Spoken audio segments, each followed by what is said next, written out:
We're going to start in this lesson to fade the prompts we've been using from broad, very helpful gestures, what dog trainers call literal, to more stylized hand signals. One of the beauties of prompt fading as a way of getting the behavior is its elegance.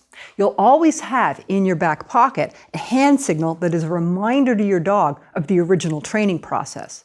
So if you elect to not do the extra labor involved in getting him to respond reliably to verbal cues, you can still get him to sit, lie down, or move through space using your hand signals. So we're picking up our sit from stand, and where we left off, she was doing it for an empty hand, but for a broad literal signal.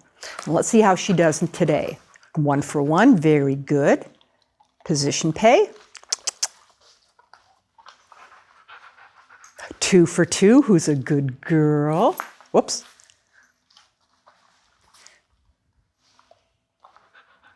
There's a good girl, that's so good. Very good. Okay.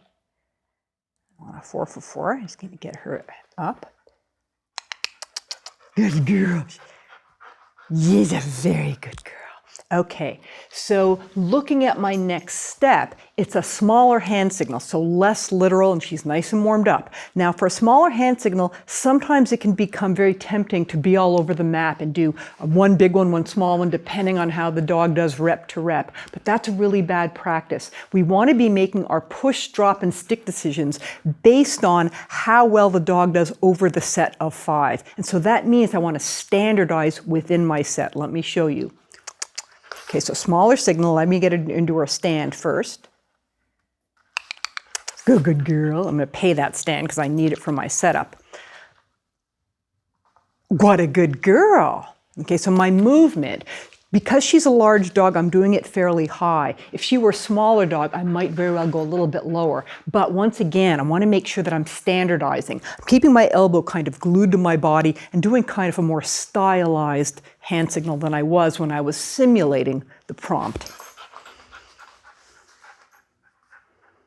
And I just wait. Oh, she's a good girl. And she gets it right as a double because that was a very small one. Okay, get her up. Small hand, good girl, 3 for 3. Who's a good girl? Small signal, very good girl. That's a very good girl. And one more.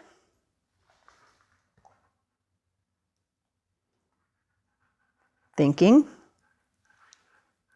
Notice that I'm not repeating my signal. I'm not chanting the signal. Doing so would be the same as repeating a verbal cue, like, sit, sit, sit, sit. We never want to do that. Who's a good girl? Okay. So that last one had a long latency, but doesn't matter. So my next behavior is down from sit, and I'm going to be repeating this exact same process. Where we left off is she was doing an empty hand, but a very literal signal, which means all the way to the floor. Boom. Okay, and then I pay. You can pay on the floor, pay with your signal hand, put it in your hand, or pay with your other hand. It doesn't matter as long as she's collecting it in a down. I'm going to go ahead and get my sit. There we go. Empty hand, straight down. Good. 2 for 2. Nicely done. It's a good girl. Yeah, very good girl. Straight down. Good girl. All the way to the floor. Once again, notice that I'm standardizing. Very good. Oh, she went into her sit by herself, which is happy accident. Straight down. Good girl. 4 for 4. Good girl. Oh, she's a very nice girl. Straight down. 5 for 5.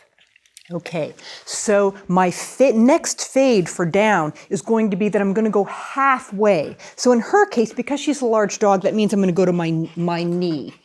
If she was a much smaller dog, I might very well go halfway between the floor and my knee, and then do an extra step at the knee, and then do the one which is the final one I'll show you. But because she's large, her slightly faded signal or slightly smaller signal means I'm going to go to my knee. Oh, what a good girl. Plenty of dogs when you go to this step, will not do what Lulu just did, which is, splat to the ground on the very first step. Now she is warmed up, but still, a lot of dogs will kind of puzzle it out and wait, and finally they'll go down in a very kind of doubtful way saying, can't possibly be this, could it? And then you pay. To the knee, good girl. 2 for 2. Get my sit back. She's really on her game today. To the knee. Once again, I'm standardizing. Now that time, she gave me a nice sort of pawing hesitation, like, was that the right thing? Notice that I did not repeat my signal. I didn't say, okay, I'm going to start all over again. I just held in position. I don't want to chant my signals. So she's a 3 for 3. She's got what we call infinite latency. She's got as long as she needs to do the behavior. As long as she's still working the problem, the rep is still alive. What a good girl. 4 for 4. Who's a clever gal. To the knee, down she goes, and pay. Very nice. So now my next signal is going to be, in her case, a no bend. So this is the most stylized that I'm going to get with her. And it looks like this. I'm not allowed to bend at the waist. So I make it the down signal, but it's that, there we go. And she did it. That was quite typical. She looked at it and she was looking at me very doubtfully as though, sort of familiar, and lately down seems to work, but they don't easily go. You'd think that this would be easy because down for a large dog is less expensive than sitting up or standing. So we call it sometimes a grab. Too bad. Okay, so that's in 1 for 2. That was a dud trial because she changed position. Reacquire my sit. Pay that.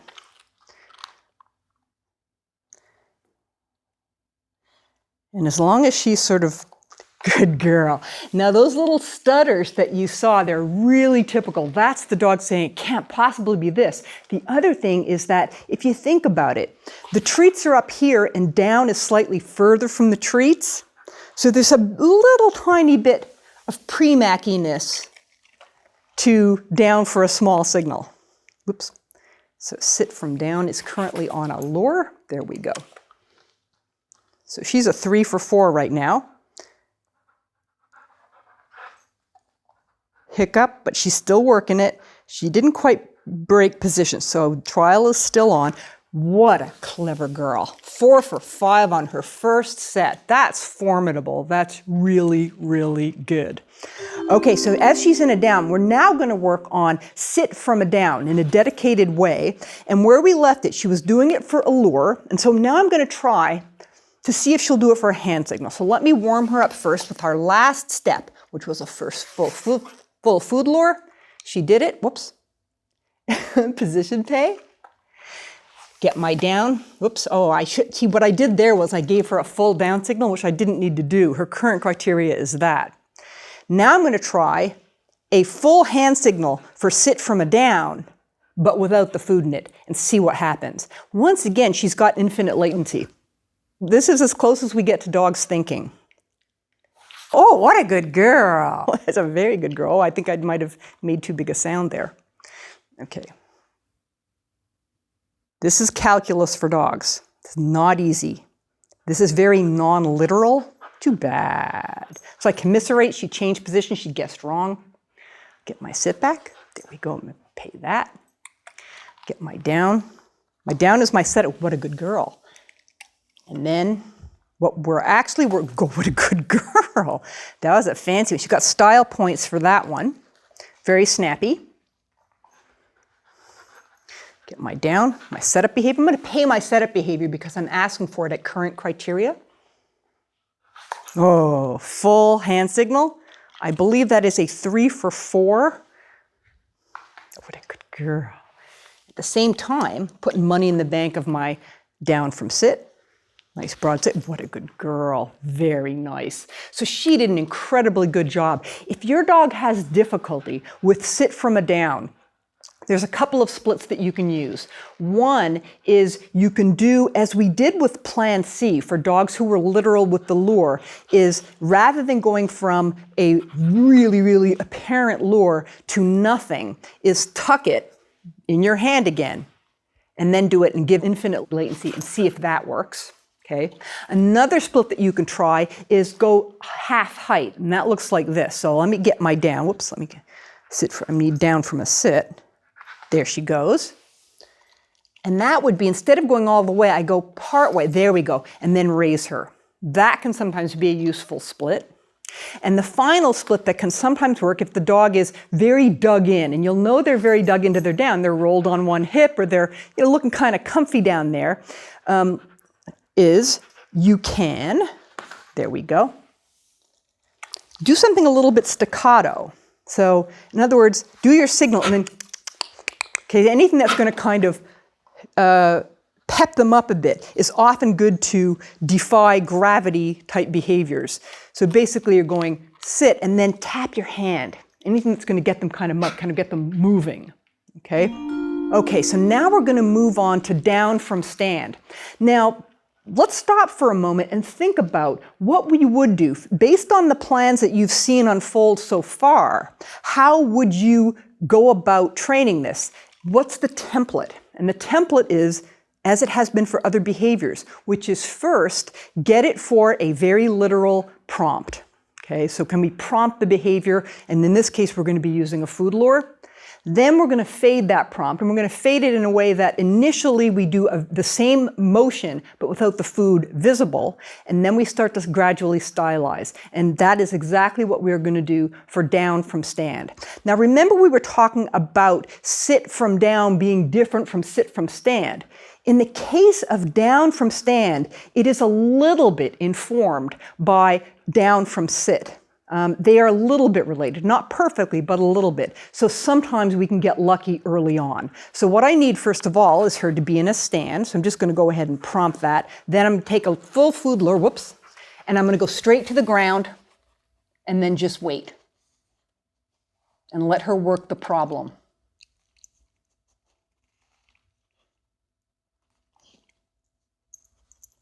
So she's snuffling away. And I'm just basic good girl, giving her infinite latency. Let her work on it. Let her try stuff. Let her try and fail. Okay, sniffing didn't work. Pawing didn't work. Just standing there didn't work. Sniffing didn't work. Let me try something else. Okay, so when she's in a stand, straight down between her paws, don't go forward, go straight down, and then just wait. And then once they go down, pay. It can be really neat to graph, if you're a statistics type, to graph the latency. Basically, do 10 or 15 reps of this if you're interested.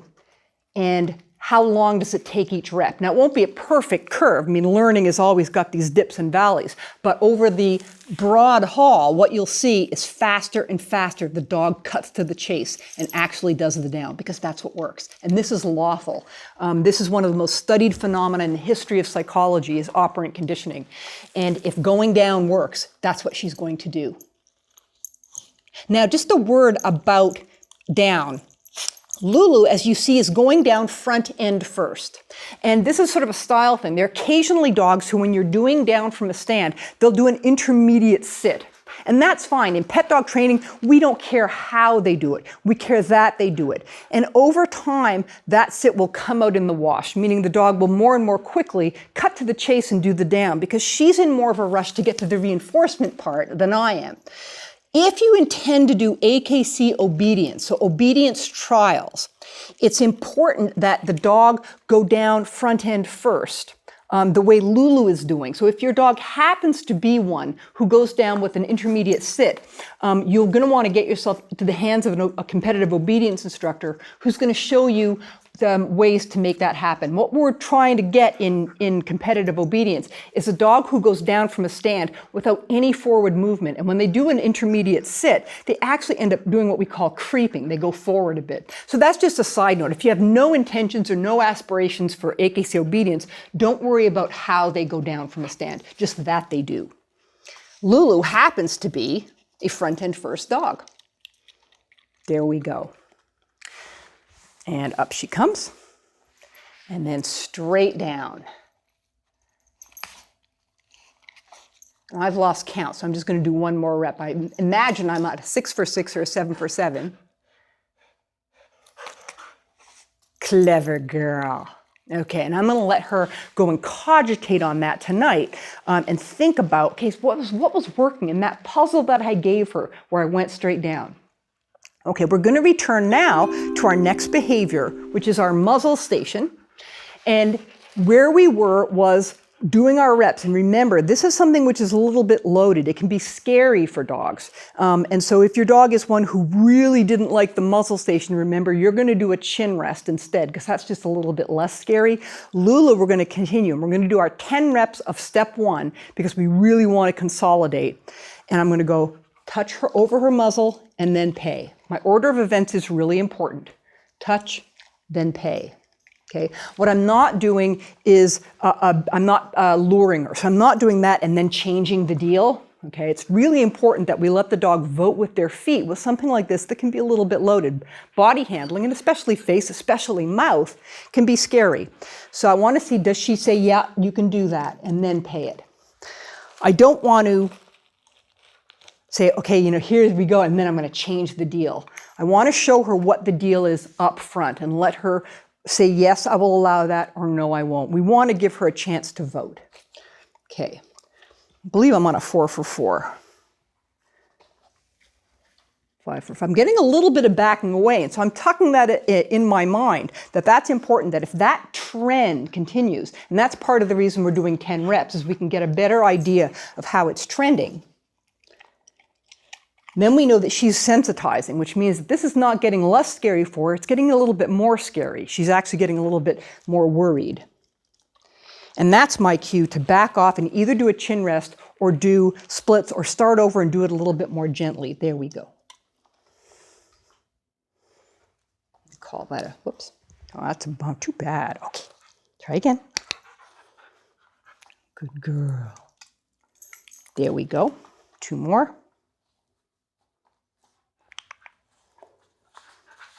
She can be in any position she wants. She doesn't have to be in a sit or a stand. It really doesn't matter. In fact, it's kind of good if the dog is comfortable. So you could even practice this when you're on the sofa with your dog. 10 for 10. Okay, we're now going to move on to the next step. The next step is to do it a little bit more firmly. And so rather than just sort of putting a little hat on her muzzle, I'm actually going to squeeze very, very gently. Okay. A little bit more firmly, because what I'm thinking of is eventually this is going to translate into me lifting up her lips to examine her mouth or brush her teeth. So I want to have a little bit more of a grasp on her muzzle. But again, you don't want to be grabbing them. Just pretty gentle what you're doing. It's kind of about that degree of intensity. Just a little bit more than you were doing, and then pay after. And once again, we're going to do 10 reps because I want to see how it's trending, because this is new and a little bit different.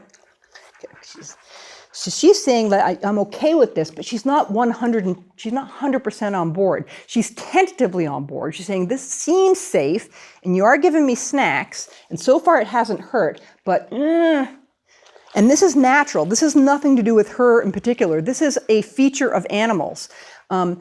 We take it for granted that we can body handle our dogs and cats and our pet animals, but really, if you think about it, nature has endowed them with really good software for defending themselves. And one of the ways animals do this is make sure that nothing sort of comes up and grabs you.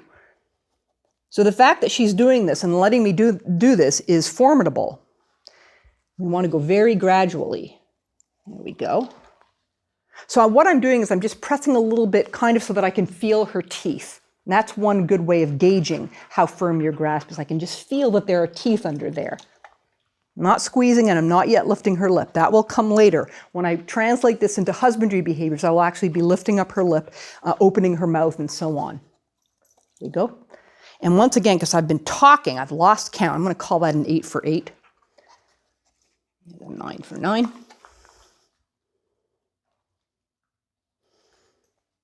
And a 10 for 10. Okay, my next step is that I'm going to see if she will volunteer. Okay. And I'm going to put the tunnel and see, will she, oh, what a good girl, and she did. For her to do that on the first trial is really quite something. Plenty of dogs will not do that. So in she goes, good girl. She did. I'm not making her have to travel. I'm not putting it over here so she's got to take a lot of steps. I'm just putting it there and I'm making an offer to her saying, would you like to play this game with me again? And she'll either say yay or nay. She read it as a down cue. Oh, too bad. That's not right. That's not what I want. But seeing as she's in a down, I can still, good girl, offer the tunnel. Because once again, it doesn't matter what position she's in. There's the tunnel. Oh, what a good girl. Now, if you see, she really did vote with her feet, or in this case, her muzzle, to do the behavior. I'm going to put it over here. Oh, what a good girl. What I'm not doing is luring her through. I'm letting her decide, good girl, to do it. Okay, is she going to volunteer? And it's totally her choice. Very good girl. So what she's doing is she's telling me, first of all, I know what this behavior is, and second of all, I'm comfortable doing it. Okay, let's move on to watch. Where we left off watch was we were starting to do Premack, and I'm going to go back one step and just practice my finger to eye, which is my no lure, but prompted with a signal. I'm going to wait for eye contact. Good girl. Okay. She had her eyes on my treat hand and then looked at my eyes. I'm waiting for the, oh, good girl. The eyes. Oh, what a good girl. Oh, good girl. Very good. That one had sort of the feel of deliberateness. Don't worry about accidents, by the way. There's a saying in dog training, we don't care why they do it, we care that they do it.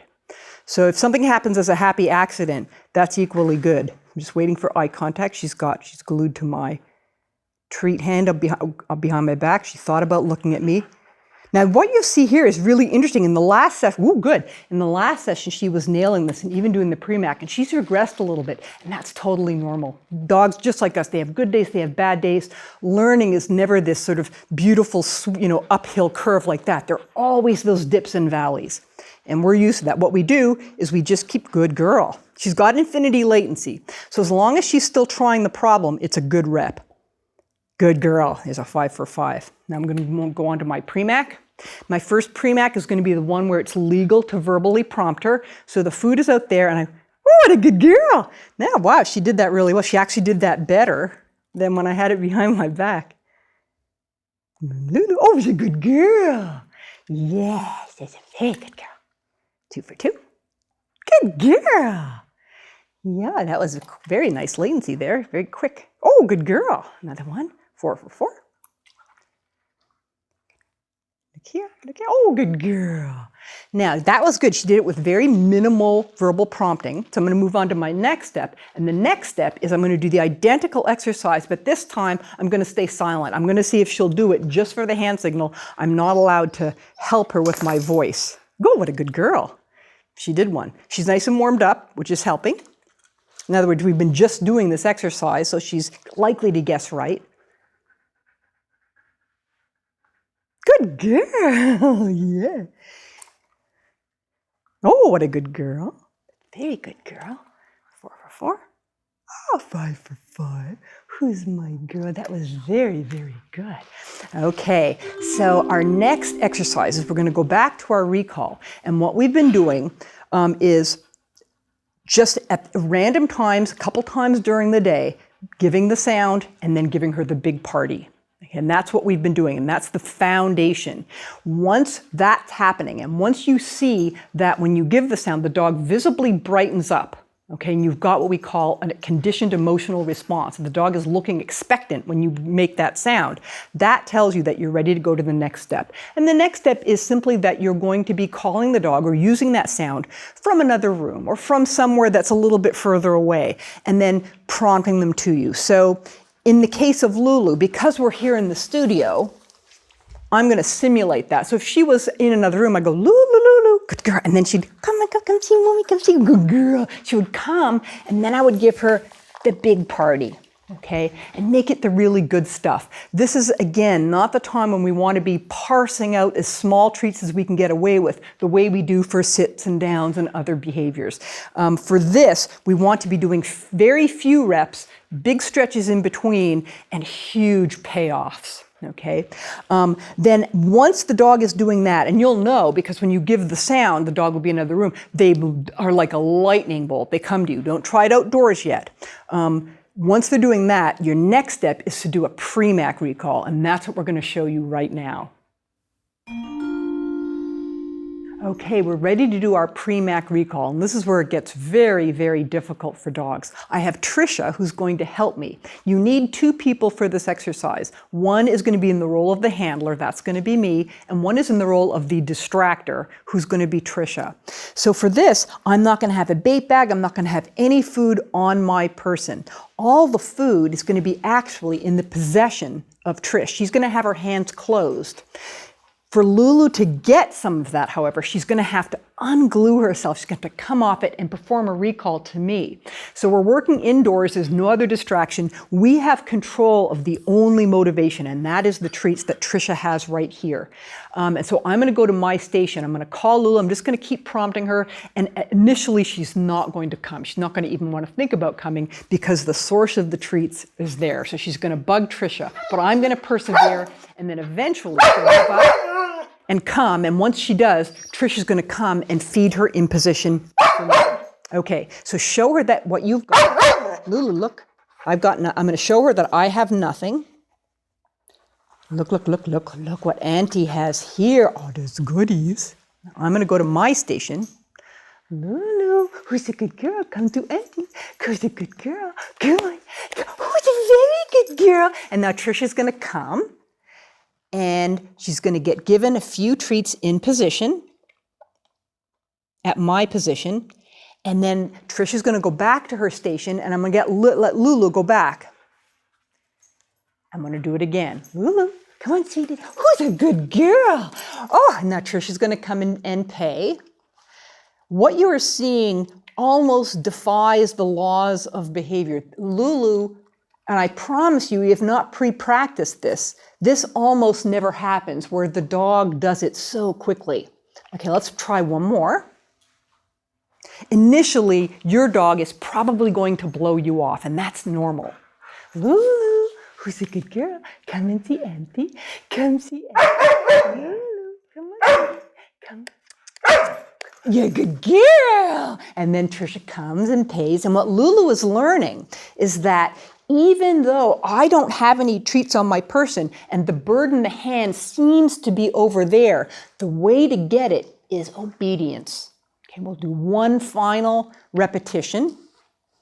And that barking that you're hearing is conflict. She's frustrated because this is very counterintuitive. Lulu, Lulu, who's my girl? Come to Auntie. Who's a good girl? And then once she gets here, get a hold of her, and then she gets paid.